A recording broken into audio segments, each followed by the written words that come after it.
Get up and get it done. Have you ever wondered why, despite all your dreams and plans, action feels so distant? What if the missing link isn't effort, but understanding a deeper truth about movement? What if winning your battles isn't about waiting for motivation, but mastering the art of beginning, imperfectly, fearlessly, immediately?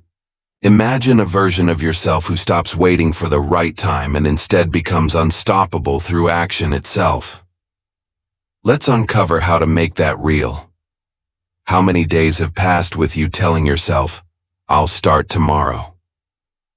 How many quiet mornings did you waste waiting for motivation to strike like lightning only to find that it never came? See, that's the trap most of us fall into.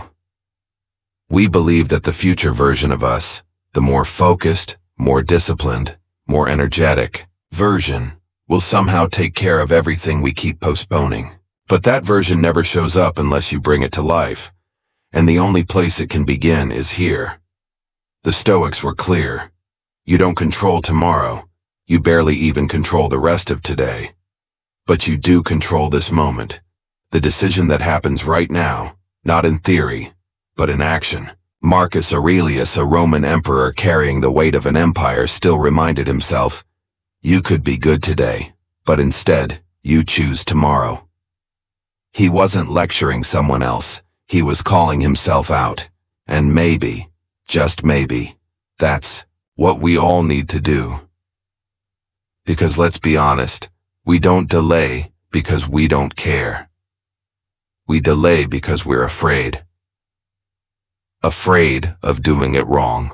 Afraid of looking stupid. Afraid that our efforts won't be enough. So, we wait. We wait for clarity, for confidence, for that magical alignment of circumstances that makes everything easy. But here's the hard truth. Easy doesn't come. Not at the start. At the beginning, it's awkward. It's uncertain. It's clumsy and frustrating and slow. And yet, it's necessary. People often ask, when's the right time to change my life? And the answer is always now. Not next week. Not after the holidays. Not when you've read one more book or watched one more video. Now, not because this moment is perfect, but because it's real. It exists. Tomorrow, it doesn't. It's a promise that hasn't been kept yet and might never be. You might tell yourself, I need to wait until I'm ready. But readiness isn't something that lands in your lap. Readiness is built through action. The more you move, the more prepared you become. But if you stand still, you only grow more doubtful, more hesitant, more paralyzed by the idea of beginning. There's a deeper principle here, one the Stoics understood. Well, life doesn't reward intentions, it rewards movement. Your goals don't care what you meant to do.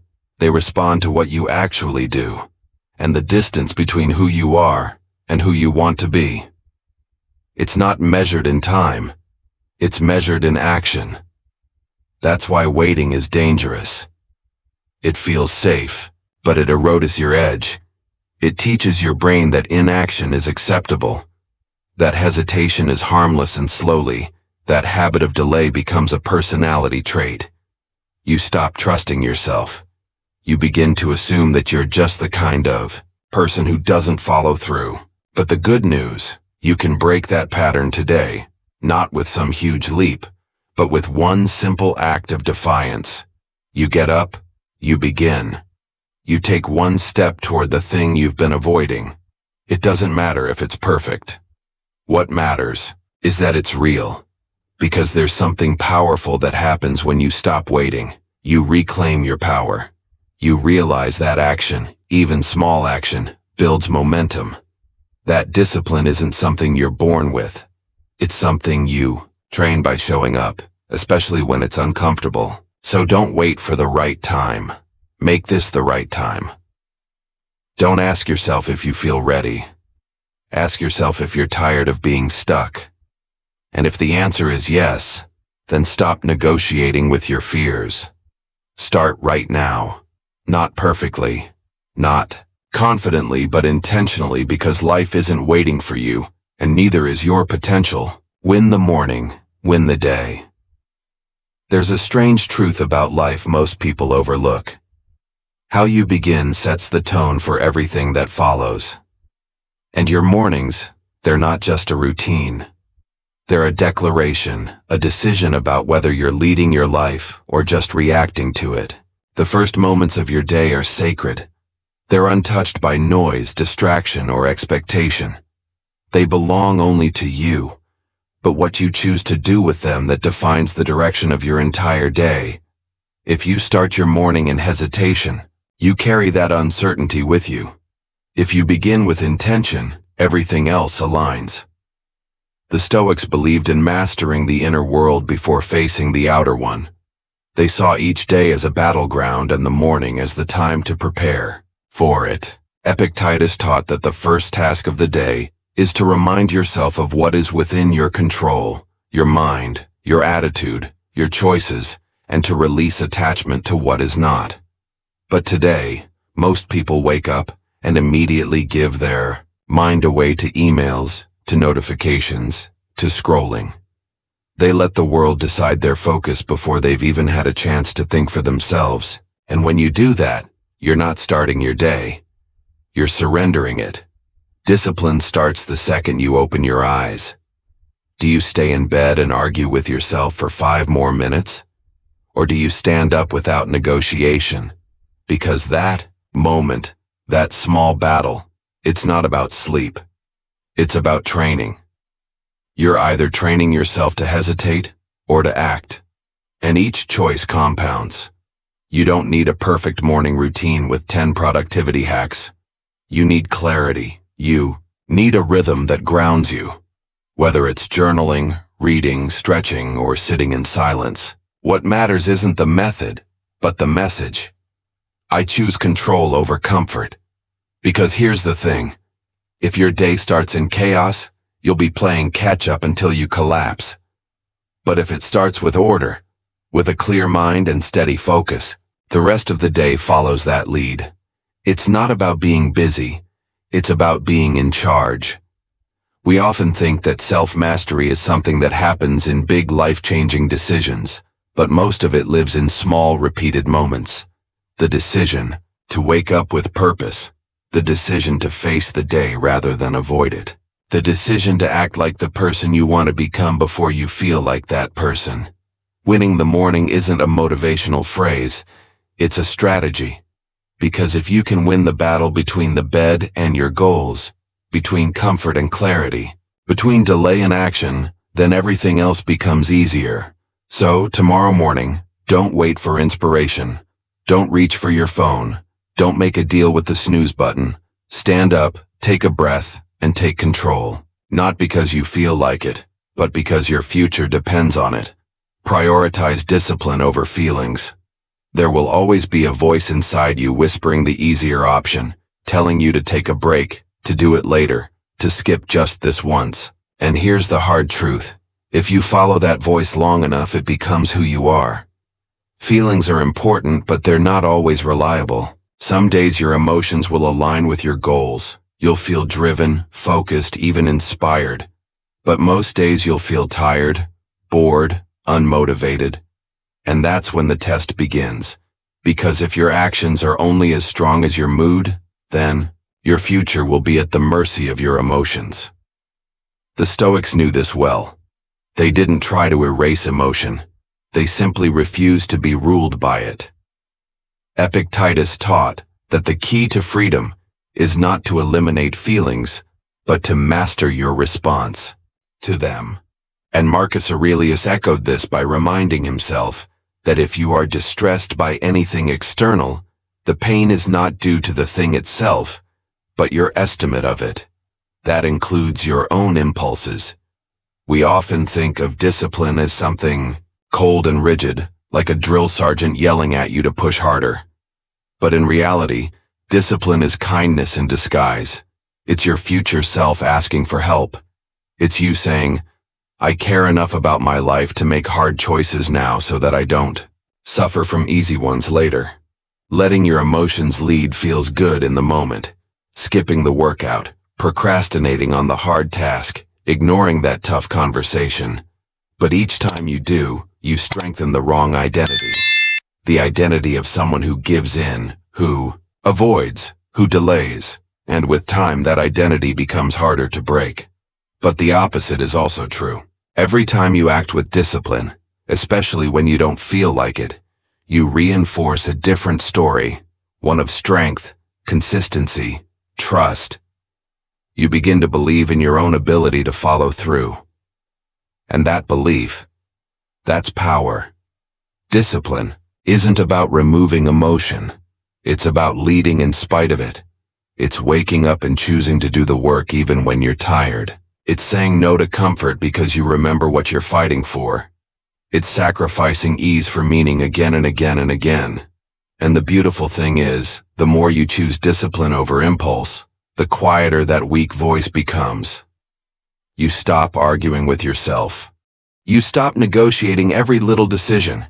It becomes automatic. Not because it's easy, but because you've built the muscle of integrity.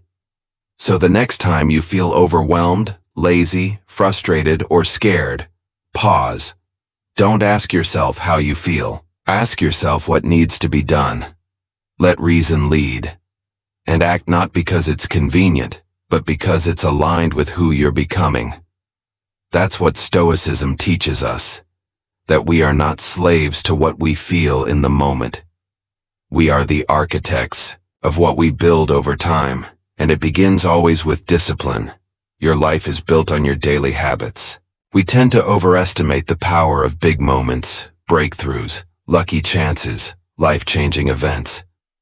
But the truth is, the shape of your life isn't defined by rare explosions of effort. It's carved silently and consistently by what you do every single day.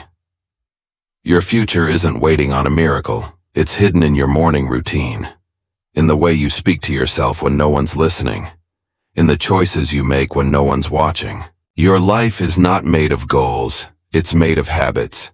And the danger is this. While ambition feels inspiring, it does nothing without a system.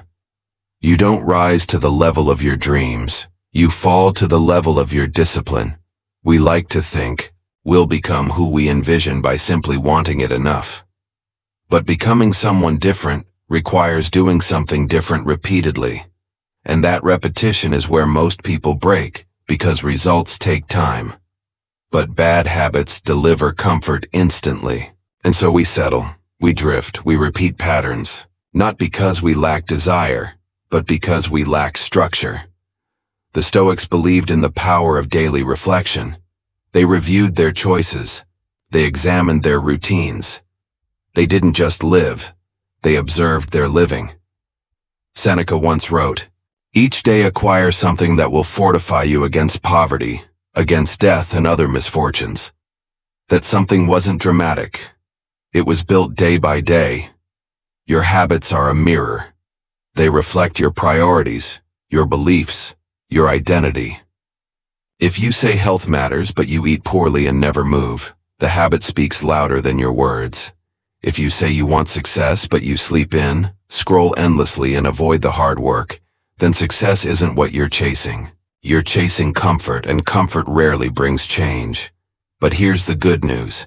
Just as habits can break you down, they can also build you up. One small shift, one intentional action repeated daily. Over time, it rewires your identity. And you don't just become someone who works hard. You become someone who doesn't even question it. This is why you have to protect your habits like your life depends on them, because it does. Your self-respect, your momentum, your future, they're all tied to what you repeat. So stop waiting for motivation. Stop chasing intensity.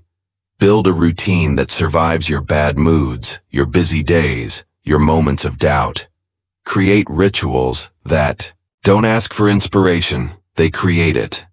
Every action you take is a vote for the person you want to be. And while a single vote may not define the election, enough of them will. Greatness always requires sacrifice. Everyone wants to be great until they realize what greatness costs. We admire the results, the achievements, the strength. But we often forget the price that was paid behind closed doors. Not in money or fame, but in time, discomfort, discipline, and deliberate rejection of ease. The truth is, nothing extraordinary is born in a life built entirely around comfort. You can't grow if you always seek what's pleasant. You can't evolve if you never face resistance. Greatness in any form demands something from you, and often it demands more than you expected. We want transformation without tension, change without challenge. But that's not how nature works. A muscle only grows when it tears. A diamond only forms under pressure. And your character, it's no different. It sharpens when you do the thing you'd rather avoid. It strengthens when you walk through the discomfort you'd rather escape. Seneca said it best. We suffer more in imagination than in reality. The pain we fear of pushing ourselves, of stepping outside what's familiar, is almost always exaggerated in our minds. But once we move, once we act, we realize it's not the suffering that holds us back. It's our avoidance of it. And the longer we avoid, the smaller we become. The Stoics weren't obsessed with pain, but they never ran from it. They knew that every time you avoid a necessary difficulty, you reinforce weakness. But every time you lean in, not to punish yourself, but to refine yourself, you evolve. Look at anyone you admire, an artist, a thinker, an athlete, a leader. They all have one thing in common. They gave up comfort to pursue something greater. They said no to distractions. They sacrificed short-term pleasure to protect long-term meaning. You cannot keep everything and grow. Growth requires trade-offs. Waking up early instead of sleeping in. Saying no to easy pleasures so you can say yes to purpose. Choosing silence and focus over noise and stimulation. Every decision that sharpens you will cost you something, but what you gain in return is yourself. So the question is not, do I want to be great? That's easy to say. The real question is, what am I willing to give up to become who I want to be? And if your answer is nothing, then don't expect anything different. The path to mastery is paved with sacrifice. Not just once, but again and again. And each time you choose what's hard but right, you move one step closer to becoming unshakable. Comfort is the enemy of growth. We live in a world addicted to comfort. Faster delivery, softer chairs, shortcuts for everything. And while technology may have made life easier, it has also made us forget that growth doesn't come from ease. It comes from challenge, from discomfort, from doing what most people avoid. There's something seductive about comfort. It tells you you're safe, that things are fine, that you don't need to change. But comfort, when pursued without limits, becomes a prison. Quiet, cozy, and slowly destructive because nothing new is born in comfort zones. Nothing powerful, nothing transformative, nothing that leaves a mark. The Stoics understood this long before modern psychology confirmed it. They deliberately practiced discomfort, sleeping on the floor, walking barefoot, fasting for days. Not because they wanted to suffer, but because they wanted to remain free. Free from the illusion that comfort is the goal. Free from the trap of needing everything to feel good in order to function. Seneca asked, set aside a certain number of days to practice poverty, to live on the scantiest of fare, and then ask yourself, is this the condition I feared? Because when you prove to yourself that you can thrive without the extras, you stop being afraid of losing them. You stop being weak. Comfort whispers, you deserve a break. Growth responds, you deserve better. Comfort says, not today. Growth says, this is exactly when it matters most. And every day you're choosing between the two in your habits, your thoughts, your reactions. The hard truth is this. If everything you do feels easy, you're probably not evolving. You're repeating. And repetition without elevation is stagnation. Real change doesn't feel like a celebration. It feels like resistance, like discomfort, like doubt. But if you stay in it long enough, if you stop trying to escape every hard feeling, something powerful begins to form. Resilience. And resilience is what separates those who stay average from those who rise. Not talent, not luck. Just the willingness to be uncomfortable. Consistently. So ask yourself, when was the last time you did something difficult on purpose? When was the last time you leaned into the thing you feared instead of running from it? If the answer is I can't remember, then maybe comfort has stolen more from you than you realized. It's time to take it back. Not all at once, but in small, bold steps. Say no to the easy path. Say yes to the hard one, the one that tests you, because that's the only place growth lives. Small wins every day make the difference. When we imagine success, we often picture a single defining moment, the dramatic transformation, the viral leap, the everything changed overnight kind of story. But real growth, the kind that lasts, rarely feels like that. It's quieter, slower. It looks more like repetition than revelation, more like steady movement than sudden miracles. Because the truth is, greatness isn't built in grand events. It's forged in the unnoticed victories. The mornings when you get up early even though you don't feel like it. The afternoons when you show up and do the work, not because you're inspired, but because you said you would. The nights when you choose discipline over distraction. It's these moments repeated consistently that quietly shape your future. We live in a culture that glorifies intensity. The all-nighters, the motivational sprints, the big dramatic life changes, but intensity fades. It burns fast. And when it dies, it leaves you empty. Consistency, on the other hand, is like a slow burning flame. It doesn't demand your soul all at once. It just asks for a little of your effort every day. The Stoics weren't chasing fireworks. They practiced something far more sustainable. Rhythm, daily habits rooted in reason. Marcus Aurelius didn't write to impress. He wrote to remember. He knew that philosophy, like life, is only useful if it becomes part of your daily system. Not once a year. Not when things fall apart, but every single day. You don't become strong by doing 100 push-ups once. You become strong by doing 10 every day. You don't become wise by reading 10 books in 1 week. You become wise by reflecting on one good idea every day and living it. It's the accumulation that matters, and here's what most people miss. Small wins aren't just tasks, they're signals. Every time you choose the harder path, even in the tiniest way, you're sending a message to yourself. I am someone who follows through. I am someone who chooses growth. I am someone who moves, no matter how small the step. That message is powerful because it builds identity. And once you start identifying as someone consistent, everything changes. You no longer rely on willpower alone.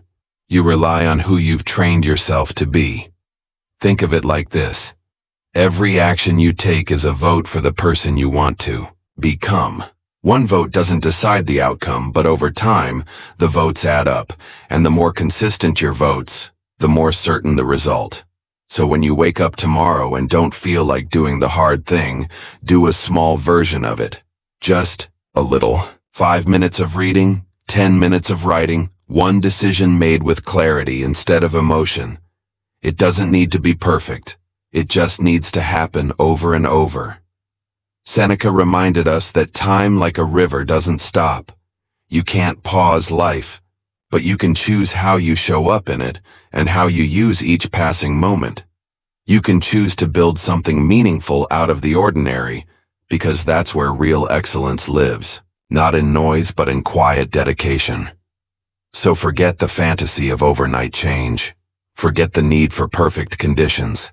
Focus on what you can win today and win it. Not to impress anyone, not to chase a feeling, but to cast one more vote for the version of you that doesn't quit, That's how you build something unshakable. One small intentional step at a time. You are the only one responsible for your life. It's one of the hardest truths to accept, but also one of the most liberating. No one is coming to save you. Not fate, not luck, not motivation, not some magical breakthrough. If your life is going to change, it's going to be because you decided to change it. Period. That might sound harsh, especially if life hasn't been fair to you. Maybe you were dealt a difficult hand. Maybe others had more support, more resources, more opportunities. But here's what the Stoics understood better than most. While we cannot control the starting point, we always control our response. Epictetus, born a slave, said it plainly. It's not what happens to you, but how you react to it that matters. And this is where power begins. Not in wishing things were different, but in owning what's in front of you fully without excuses. The modern world gives us endless ways to deflect responsibility. We blame our past, our parents, the economy, the algorithm. But none of those things can live your life for you. And the longer you wait for external forces to change, the more powerless you become. Responsibility doesn't mean self-blame. It doesn't mean you caused every problem. It means you are the one who must rise above it. No one else can want it for you. No one else can walk in your shoes, and no one else can suffer the consequences of your choices. But once you own that, truly own it, everything changes. You stop waiting. You stop complaining. You stop negotiating with your potential because now you see clearly this is your life, and no one's coming to write it for you. It's easy to fall into the illusion that someone will notice your struggle and give you a shortcut. That someone will pull you from the depths and hand you the life you've imagined. But life doesn't work like that. What it does rewards slowly, quietly, and consistently is personal responsibility. The decision to stand up when it would be easier to lie down. The decision to move forward even when no one is clapping for you. Responsibility is not a burden. It's a weapon. Once you stop blaming and start building, you become unstoppable. You no longer wait for good days. You create them. You don't need to feel lucky because you've learned how to lead yourself. So ask yourself, where are you still waiting? Where are you giving your power away? Who are you silently expecting to fix what only you can fix? Take that back. All of it. Because no one owes you anything. But that's not the bad news, that's the beginning of your freedom. Because when nothing is owed, everything is earned. And when everything is earned, everything becomes possible. You are the author. You are the builder. You are the only one responsible for the life you're living and the life you're becoming. You don't need motivation. You need momentum. One of the biggest lies we tell ourselves is that we need to feel ready before we begin.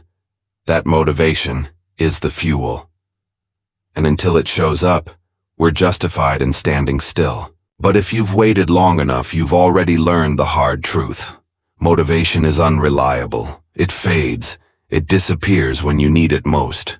And if your life depends on how you feel, you'll never get far. That's why Stoicism doesn't put much weight on emotion. It puts weight on action. Epictetus didn't say, speak about your values. He said, don't explain your philosophy. Embody it. Because what you do matters infinitely more than what you intend. The real force that changes lives is not motivation. It's momentum. Movement, no matter how small, a single step forward. Because once you're in motion, clarity follows. Confidence grows. Direction reveals itself. Think about a car stuck in mud. It doesn't get out by waiting for the rain to stop. It gets out by rocking forward inch by inch until there's just enough movement to break free. Your life is no different. Stagnation breeds doubt. But motion, even sloppy, imperfect motion, it breeds hope. It changes your relationship with yourself. But here's the challenge. Starting is often the hardest part. That's where most people lose. Not because they can't do the work, but because they never get past the resistance. They overthink. They overplan. They wait for the right time, the right mood, the right everything. And while they wait, their momentum dies before it even begins.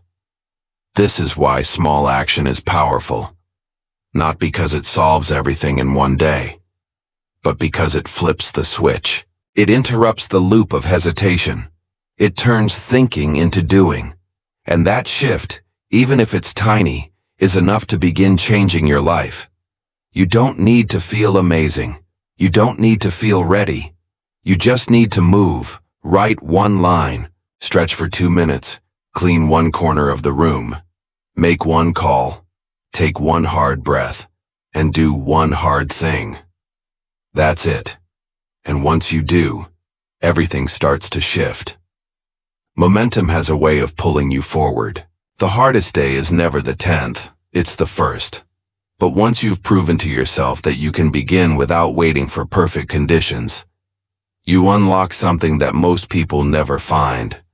Trust in your own ability to act. You stop asking for permission from the world, from your past, from your inner critic. You act because action is who you are now. Not because it's easy, but because you no longer let feeling dictate direction. So next time you feel unmotivated, don't look for a spark. Be the spark. Don't wait to feel inspired. Do something that creates inspiration. And don't wait for momentum. Start building it one imperfect step at a time, because discipline doesn't need permission, and momentum doesn't come to those who wait. It comes to those who move. Don't negotiate with your inner weakness. There's a conversation you have with yourself almost every day, a silent, subtle negotiation. You hear a voice that says, just 5 more minutes. You've done enough. Take it easy today. And that voice doesn't shout. It whispers. It sounds reasonable. It sounds like it has your best interest in mind. But it doesn't. That voice is not your protector. It's your limiter. It's the part of you that fears growth, that craves comfort, that avoids discomfort at all costs. And if you listen to it long enough, it becomes your commander. But here's the truth. Discipline doesn't negotiate. It doesn't have discussions with weakness. It doesn't ask how you feel about doing the hard thing. It just does it. The Stoics understood that the battle for self-mastery is internal always. Marcus Aurelius wrote, "You have power over your mind, not outside events. Realize this and you will find strength." That includes your impulses, your excuses, your patterns of delay. You are not your thoughts. You are the one who decides whether to obey them. Every time you hesitate, every time you consider skipping, delaying, avoiding, you're opening the door to that weaker voice. And every time you do, it gets louder. It grows more convincing. It starts to run the show. That's why discipline must become non-negotiable. Not just in the big things, but in the small ones. Get up when your alarm rings. Start the task when you said you would. Stop explaining to yourself why you need more time. The more you act without debate, the stronger your identity becomes. Think of it like this. Inside you, there are 2 voices. One seeks progress, the other seeks comfort. And every decision is a vote. Not for what you want right now, but for who you're becoming long-term.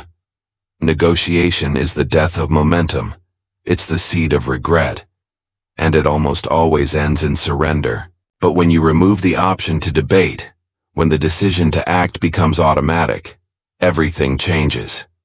You free up energy. You gain clarity. You move.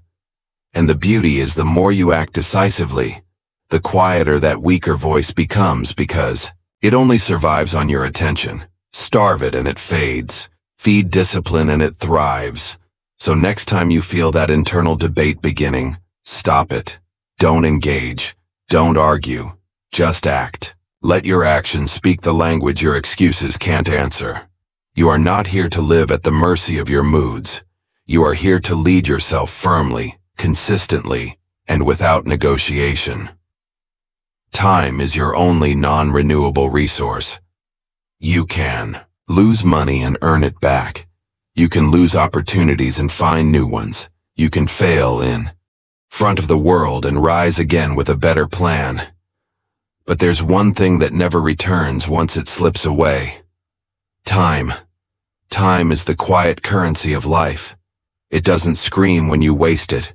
It doesn't remind you how much you've spent. It just moves 1 second at a time forward, never backward. And the danger is this. Because it moves quietly, most people don't notice it leaving until it's gone. Seneca, one of the most practical Stoics, warned us centuries ago. It is not that we have a short time to live, but that we waste a lot of it. It's not the clock that betrays us, it's our choices. We think we're managing our time, but often it's managing us. You scroll for 10 minutes, it becomes 30. You delay the hard task, it becomes another day lost. You say just this once and that one moment of distraction becomes a pattern. These aren't small things. They're how entire years disappear. And the tragedy is that most people only realize the value of time when it's running out. When the chances are gone. When the moments can't be recreated. When they wish they could go back and do things differently, but can't. But you still have now. You still have this moment. And that's all you need to change everything. The Stoics taught that awareness of time is not meant to create panic. It's meant to create urgency, not chaos, not fear, but clarity. When you understand that time is not promised, your priorities become sharper.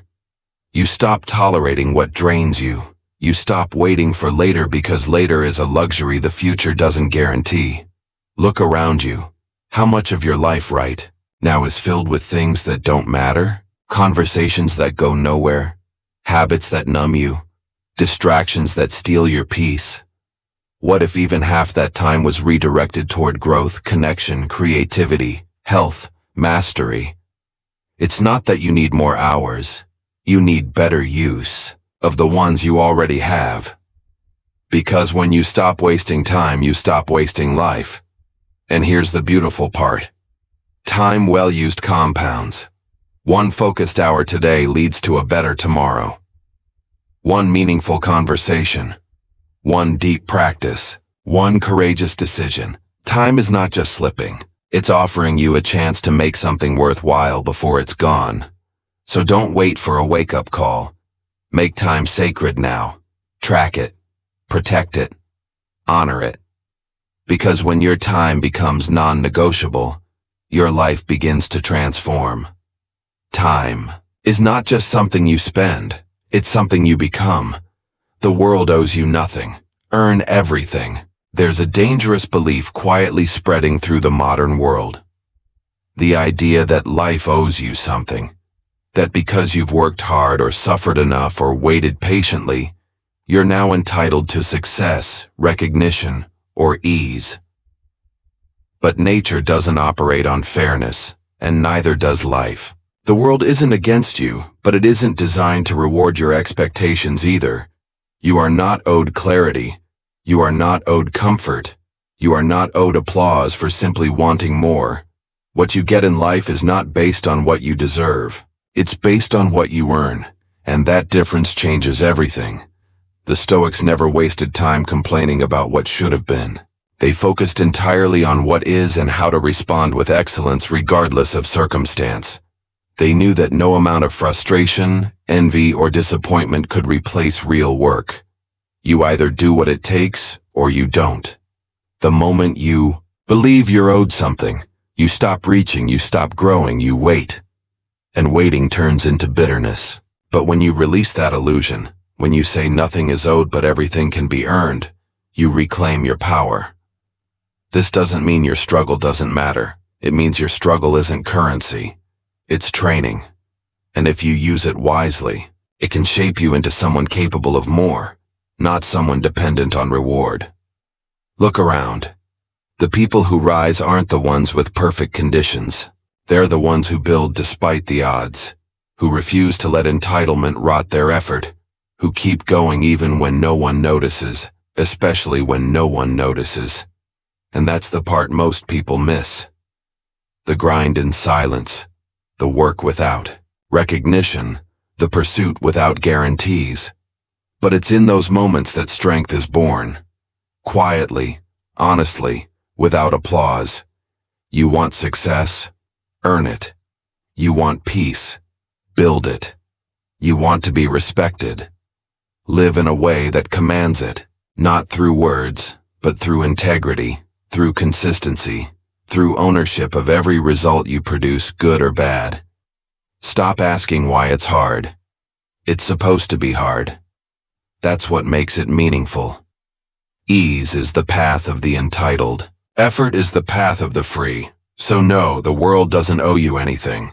But you owe it to yourself not to waste what you've been given. A mind that can choose, a will that can act, and a life still unfolding that can become whatever you're willing to build. Earn it every single day. So, now you've heard the truth. Not sugar-coated, not diluted, but real. 12 lessons, 12 challenges, 12 mirrors showing you what you're capable of and what's been standing in your way. No, it's not the world. It's not your past. It's not your lack of time or motivation or support. It's the voice inside, the one that hesitates, that delays, that negotiates, but the other voice, the one you've been ignoring, the one that says, get up, begin, keep going. That voice is still there, and today, it's waiting for a decision. You don't need another episode. You don't need another quote. What you need is movement. Take one step. Take it today. Not because you feel ready, but because you're done waiting. And when you do, when you act without excuse, when you move without needing permission, that's when everything changes. You won't need to chase discipline anymore. You'll become it. So get up and get it done. Conclusion. The life you desire isn't locked behind motivation or waiting for perfect conditions. It's built through consistent, courageous, imperfect action. Every moment you move, especially when you don't feel ready, you forge a stronger, braver version of yourself. Every small decision to act stacks into an identity that can no longer be shaken by fear, delay, or doubt. Remember, you don't get what you wish for. You get what you move toward relentlessly, one ordinary moment at a time. So stop waiting. Get up, take the next step, and keep getting it done until the extraordinary becomes your new ordinary.